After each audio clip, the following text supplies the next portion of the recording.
Assalamualaikum warahmatullahi wabarakatuh. Nama saya Gefra Kanza Salsabila. Pada kesempatan kali ini saya akan membahas sedikit tentang pemikiran-pemikiran Ibnu Sina.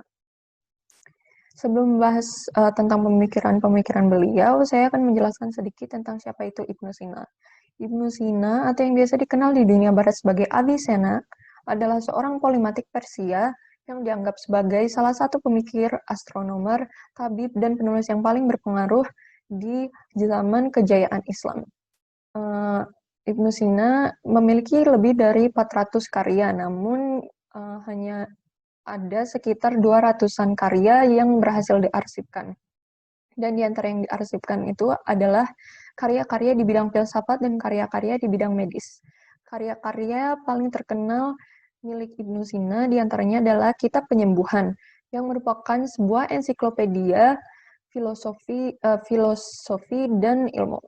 Dan Kanun Kedokteran yang merupakan ensiklopedia medis yang menjadi standar ilmu medis di banyak universitas abad pertengahan, dan Kanun Kedokteran terus digunakan hingga akhir 1650. Pemikiran Ibnu Sina yang pertama adalah Burhan Asy-Syadiqin, yang memiliki arti bahasa Indonesia bukti golongan yang menerima kebenaran, atau arti bahasa Inggrisnya itu demonstration of the truthful. Burhan Asy-Syadiqin adalah argumen formal mengenai keberadaan Tuhan. Ibnu Sina memulai argumen ini dengan menyatakan bahwa entitas-entitas dunia ini dibagi menjadi dua, yaitu yang bersifat wajib atau yang pasti adanya, dan yang bersifat mungkin atau tidak pasti ada dan membutuhkan sebab eksternal agar ia bisa ada. Banyak hal di dunia ini yang bersifat mungkin atau mungkin dan tidak pasti ada dengan sendirinya.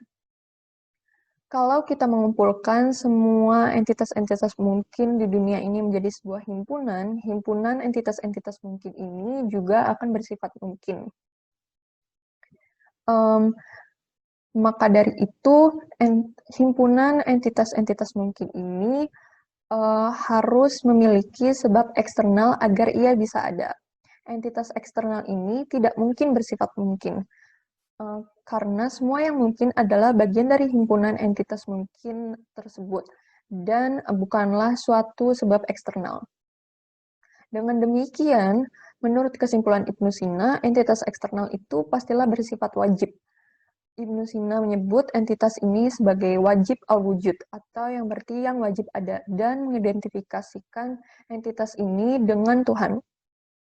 Selanjutnya, ia memberikan beberapa argumen untuk menunjukkan bahwa sifat-sifat yang wajib ada adalah sama dengan sifat-sifat Allah dalam ajaran Islam, termasuk sifat wahid yang berarti Maha Esa, sifat Maha Mengetahui, dan sifat Maha Berkuasa, serta sifat Maha Baik.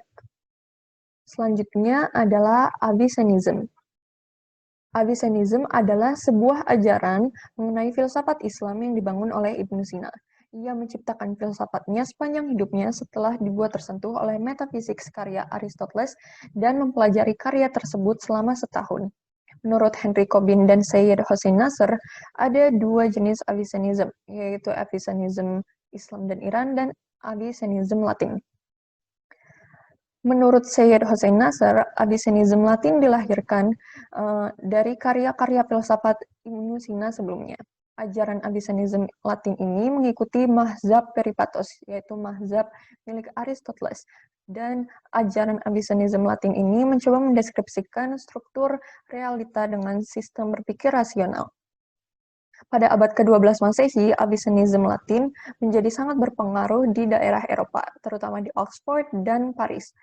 Bahkan, Avicennism Latin ini mempengaruhi beberapa filsuf penting seperti Thomas Aquinas, Roger Bacon, dan Duns Scotus. Selanjutnya yaitu Avicennism Islam. Avicennism Islam didasarkan pada karya-karyanya kemudian yang dinamakan filosofi oriental. Ajaran Avicennism Islam ini mencoba memberikan gambaran terhadap dunia spiritual. Pendekatan ini membuka jalan untuk mazhab-mazhab lain, seperti mazhab Illuminationism, karya Suhrawardi. Pemikiran selanjutnya dan yang terakhir adalah Floating Man atau manusia melayang atau mengambang. Manusia mengambang atau melayang, manusia terbang, atau manusia tergantung di udara adalah sebuah eksperimen pemikiran Ibnu Sina untuk memperdebatkan keberadaan jiwa. Ibnu Sina menulis argumen ini ketika ia sedang dipenjara di Istana Fardajan di Provinsi Hamadan di Iran. Ibnu Sina percaya bahwa kesadaran bawaan dari lahir itu independen atau terlepas dari pengalaman sensori seseorang. Argumen manusia mengambang ini dikaitkan dengan perasaan orang yang jatuh bebas di udara. Subjek argumen ini mengenal dirinya sendiri, tetapi tidak melalui hasil yang ia terima dari persepsi inderanya. Konsep mengambang atau tergantung di udara mengacu pada keadaan di mana subjek berpikir berdasarkan pikirannya sendiri, tanpa bantuan dari persepsi indera atau badannya. Ibnu Sina menyimpulkan bahwa jiwa itu tidak memiliki wujud fisik, namun sebenarnya penting keberadaannya. Ia mengklaim bahwa semua manusia tidak bisa menolak alam bawah sadar, dan kesadaran mereka. Menurut Ibnu Sina, manusia melayang bisa membuktikan konsep keberadaan atau being tanpa adanya pengalaman indera. Sekian video dari saya, semoga apa yang saya sampaikan bisa bermanfaat. Wassalamualaikum warahmatullahi wabarakatuh.